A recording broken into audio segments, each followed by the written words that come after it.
Okay, so about a month ago, it was the first time that I ever attempted to really do a custom shoe. One disclaimer that I have to say is that I didn't do the shoes by myself. I did get some help because when it comes to using this type of brushes and painting, I'm not so well.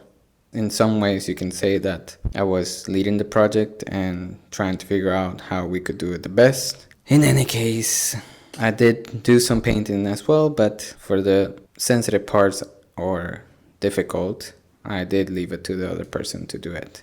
So, as you already read the title, this is just gonna be some of the mistakes that I'm gonna go over of my first custom Air Jordan 1. Probably as I go along with the shoe, I think about what are some things that we could have done better, or in general that probably we needed to do. Here are the shoes.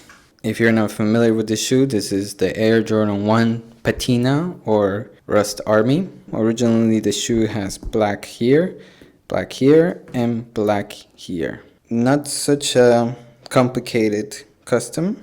One important detail to note is that, as I already mentioned in my other videos, I do use all my shoes, and so that's why they're not in perfect condition when it comes to customizing or even showing. They have creases. Again, I will go over what are some things that I notice as I wear them more. One of the first things that I should have thought about doing more thoroughly was cleaning the shoe. I did clean them. I did apply some acetone before I even start painting on these sides. The sole is yellowish, vintage touch to it. I don't really mind. I really like that it has this creamy color. And just in general, the shoe was very dirty, which led to some small markings around the shoe that you could tell that probably could have had a better cleaning for the final touches, especially in the toe box.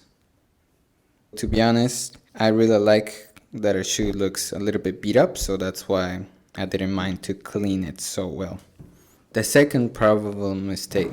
At the beginning, I thought to myself, well, most people say around 4 to 5 coats, and so when I saw the fourth coat, I thought, wow. But then you can tell that there is a layer of another paint underneath the white, which again, when you're walking and when you're wearing it, you don't really stop to look at exactly these details. From here, hard to see that there's actually a layer underneath that. With the cracks, then you can really tell. Which brings me to the third point, is that I did not apply a finish to the paint. Here was something interesting. I did some research and I tried to figure out, is it necessary to apply the finish? Some people said no, some people say yes, but I think it's necessary to apply the finisher no matter what, because eventually you get cracks. And with the cracks, you can see the paint underneath it. A little bit of the slide of black. Again, they're used, and so first day that I took the shoes out, after being customized, a dog stepped on the shoe like this.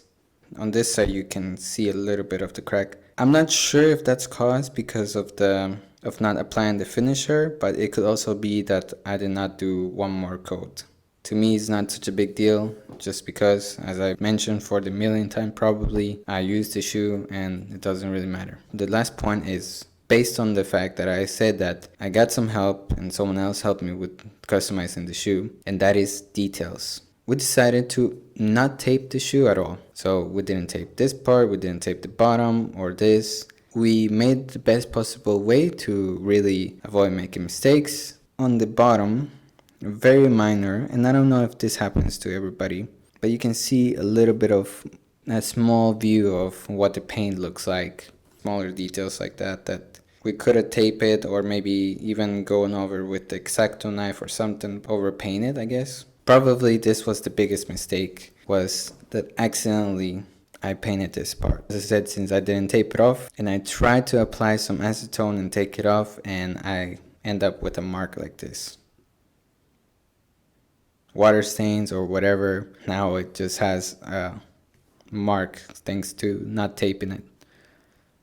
Including details is that a lot of times in the back, if you're customizing some shoes, I noticed that some people also go into these minor details of painting this part to make it all coherent with the white stitching, and I didn't really mind not to have it, so that's the reason why I left this the way that it is. Again, I don't mind it just because there's black here, and so yeah, maybe I'm just biased, but overall I really love how the shoe looks like this. I know many people didn't really like the original colorway, and I was a fan of it, but anyway, I just hope that this can help someone, and quick lace swap just for the sake of it. So, now you can actually see the thumbnail. See you on the next one.